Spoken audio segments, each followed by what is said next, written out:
Hello student, welcome again to this class of business studies. We shall be learning today about the importance of directing. In our previous classes we have discussed about the concept of directing, the features of directing, and today we will continue with the importance of directing. So let us start with the first importance, that is initiations of action. Planning is an action which is concerned with determination of the alternative courses of action that has to be taken by an organization. This planning and the other resources in the organizational framework, they remain idle unless they are initiated to work. Like we can say that unless we lit a match to lit a candle, unless we strike a match to lit a candle, similarly these work, these employees, this plan cannot be put into action unless they are implemented, unless they are sparked, unless some initiation is being done. Now directing is a function which is concerned with initiating action with the plan, with the resources. So therefore directing is rightly said that it is the life spark of the organization. It put into action the plan of the organization, the resources of the organization. So therefore it is rightly said that planning actually initiate action. Directing initiates action. Directing is important and it plays a role when it comes to implementation of the plans and other resources. So therefore directing is having an importance in the implementation stage. Its function starts with implementation of the plan. So with this function of management, implementation starts. Actuation of the resources and employees. The actual resources of the organizations are put into action. They are commanded what to do, how to do, when to do. So the resources, both human as well as material resources, they are put into use towards the achievement of the organizational objective. So we can conclude that directing is initiation of action. Then the second importance of directing is integration of human efforts. Integrate means they combine the effort of different groups, different individuals. They are integrated, they are intertwined together towards achievement of a common goal. They are directed towards a common goal. Now it is this function of management which tells the employees what they are expected to do, how they are expected to do, and when they are expected to do. Directing their effort, coordinating their effort in a particular direction towards a particular goal, and therefore directing is concerned with integration of human efforts. It's not that once a command is being given to the employees, they start moving or they start acting in their own way. Directing ensures that what has been commanded, they do it. What has been instructed, they must know how to do it.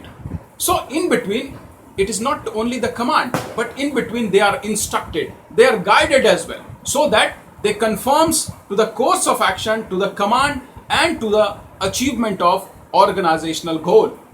Third one is enhancement of efficiency. Now we know that an employees, if they are left alone, they would be resorting to their own apprehensions, their own style of working, and they may not be knowing what is the standard method or procedure of executing a work properly. Directing ensures that the work which is being entrusted to the employees, they work to the best of their ability by confirming the procedure which enhances to get maximum out of them, which increases their efficiency, which gives a maximum output in place of restricted output. So directing by guiding, by motivating, by supervising, ensures that organizational efficiency is increased, the efficiency of worker is increased. Various factors affecting the efficiency of workers are taken care of, and directing aims at removing those hindrances which obstruct or thwarts the efficiency of the employees in an organization. Now coming to the next, that is facilitate change in an organizations. Now we know that whenever an organization feels that some new procedure, new methods, new innovative technology is to be implemented, the first resistance that comes to the management is on behalf of the employees. They are used to a proper methods of working, to a proper environmental setup, and they resist that the changes may not be in their interest. So they have a misapprehension, misconceptions. They even don't know how the changes would affect their efficiency and the organizational goal. And therefore, it calls for letting the employees or informing the employees about the mandatory changes to be implemented, why it is necessary, and the misconception which they have, that has to be removed. The employees has to be assured that changes is not going to affect their interest, it is not going to affect their efficiency. Rather, changes are made to increase their efficiency, enhance their work capacity, enhance their productivity, and therefore the misconception has to be removed. Now directing aims at removing these misconceptions, and therefore it makes the implementation of changes in the organizations a possible one. The hindrances, the resistance that comes from the employees, that is overcome by informing the employees about the imminence, about the necessity of the changes to be adopted, about their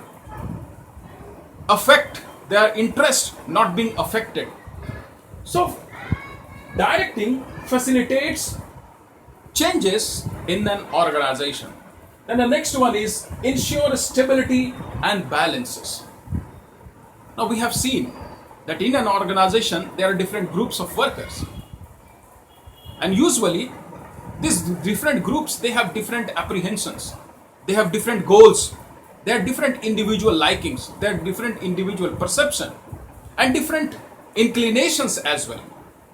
Now these conflicting traits, their goals, their interest, they tends to pose a problem for disputes, or rather they leads to some dispute and conflict among the various groups. Directing tries to harmonize the relationship between the various groups. They try to assimilate and integrate the various interests of the different groups, unify the different groups, their goals into a single interest, and therefore elicits coordinations and cooperations, and thus thereby reducing the chances of conflict and leading to stability and balance in an organization. The employees who have different and varied interest, varied group, once the varied groups are integrated, they are unified, they tends to cooperate, the action is being coordinated properly, the efficiency increases,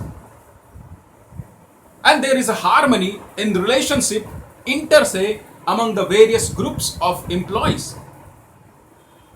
Directing therefore promotes stability and balance in an organization.